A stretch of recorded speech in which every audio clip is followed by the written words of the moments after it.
Barack Obama n'était pas destiné à devenir président. Il était destiné à être une anomalie dans l'histoire. Aujourd'hui, nous allons découvrir l'histoire de Barack Obama. Une histoire faite de fractures, de silence, de doutes, mais aussi d'une ambition calme, presque invisible, qui allait changer le visage de l'Amérique. Barack Hussein Obama II naît le 4 août 1961 à Honolulu, à Hawaï. Dès sa naissance, son existence est déjà une exception. Son père, Barack Obama Sr., est un étudiant kényan brillant, venu aux États-Unis grâce à une bourse. Sa mère, Stanley Ann Donham, est une jeune américaine blanche du Kansas. À cette époque, les mariages interraciaux sont encore mal vus, parfois même illégaux selon les États. Barack Obama naît donc dans un monde qui n'est pas prêt pour lui. Ses parents se séparent très tôt. Son père retourne en Afrique, au Kenya. Barack ne le reverra qu'une seule fois dans sa vie. Il grandit donc sans figure paternelle, avec une mère idéaliste, curieuse du monde, qui refuse les chemins tout tracés. Elle l'emmène vivre en Indonésie, où elle travaille sur des projets de développement. Barack y découvre très jeune la pauvreté, les inégalités et une réalité bien loin du confort américain. Mais cette enfance nomade a un prix. Barack ne sait pas vraiment où est sa place. Il n'est ni totalement américain, ni africain, ni indonésien. Trop noir pour certains, pas assez pour d'autres. Ce sentiment d'être entre deux mondes le suivra toute sa vie. De retour à Hawaï, il est élevé par ses grands-parents maternels, des gens modestes, travailleurs, qui croient profondément aux valeurs américaines. Son grand-père a servi pendant la Seconde Guerre mondiale. Sa grand-mère a travaillé dur dans une banque, sans jamais accéder au poste qu'elle méritait. Barack observe, apprend, écoute. Il comprend très tôt que le mérite ne suffit pas toujours. À l'adolescence, Barack Obama traverse une période sombre. Il doute de lui-même, de son identité. Il expérimente l'alcool, la drogue, non pas par rébellion spectaculaire, mais par confusion intérieure. Il cherche à combler un vide. Plus tard, il décrira cette période comme une tentative maladroite de se fuir lui-même. C'est par l'éducation qu'il commence à se reconstruire. Il étudie à Occidental College, puis à Columbia University à New York. Il n'est pas encore un leader. Il observe, il lit, il réfléchit, il comprend que le monde ne change pas par hasard, mais par engagement. Après ses études, au lieu de choisir une carrière lucrative, Barack Obama fait un choix rare. Il devient community organizer, organisateur communautaire, à Chicago. Son travail consiste à aider les communautés pauvres, majoritairement afro-américaines, touchées par le chômage, la violence et l'abandon politique. Ce n'est pas un métier prestigieux. Il est mal payé, difficile, parfois décourageant. Mais c'est là que Barack Obama apprend l'essentiel.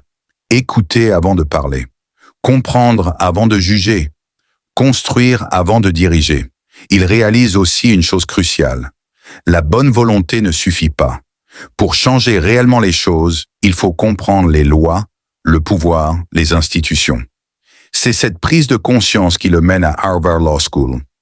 À Harvard, Obama se distingue rapidement. En 1990, il devient le premier Afro-Américain président de la Harvard Law Review, une revue juridique prestigieuse. L'Amérique commence à le remarquer. Mais lui reste prudent. Il sait que les symboles sont importants, mais qu'ils ne sont pas une fin.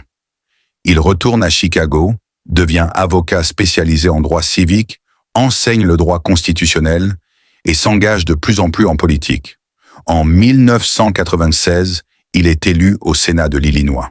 Son style est différent, calme, réfléchi. Il ne crie pas, il ne provoque pas. Il parle d'unité dans un pays habitué à la division. En 2004, lors de la Convention nationale démocrate, Barack Obama prononce un discours qui va changer sa vie. Il parle d'une Amérique unie, au-delà des races, des religions, des origines. Ce discours touche quelque chose de profond dans le cœur des Américains. Ce soir-là, une nouvelle figure nationale est née. Mais le chemin vers la présidence est loin d'être évident. En 2008, lorsqu'il annonce sa candidature, beaucoup ne le prennent pas au sérieux.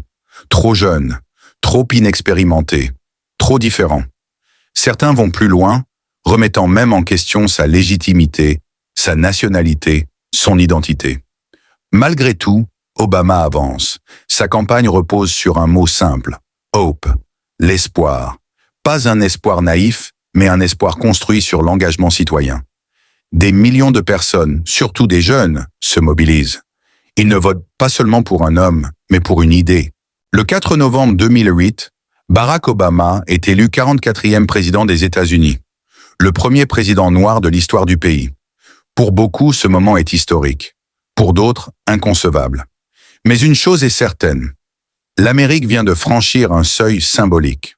Son mandat commence dans un contexte extrêmement difficile.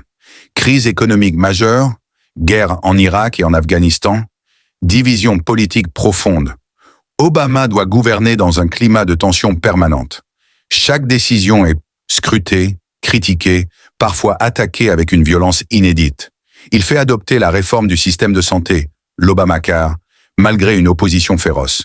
Il ordonne l'opération qui mènera à la mort d'Oussama Ben Laden. Il tente de rétablir une image plus diplomatique des États-Unis à l'international. Mais il doit aussi faire face à ses limites, à la lenteur des institutions, aux compromis nécessaires. Barack Obama n'a jamais prétendu être parfait. Son héritage est complexe, mais ce qu'il a incarné dépasse les lois et les décrets. Il a montré qu'un enfant issu d'un foyer brisé, marqué par le doute et l'incertitude, pouvait accéder au sommet du pouvoir mondial sans renier ses valeurs. Son histoire n'est pas celle d'un miracle, c'est celle d'un chemin long, fragile, construit pas à pas. Une histoire qui rappelle que le progrès n'est jamais garanti, mais qu'il reste possible. Et c'est précisément pour cela que ces récits comptent.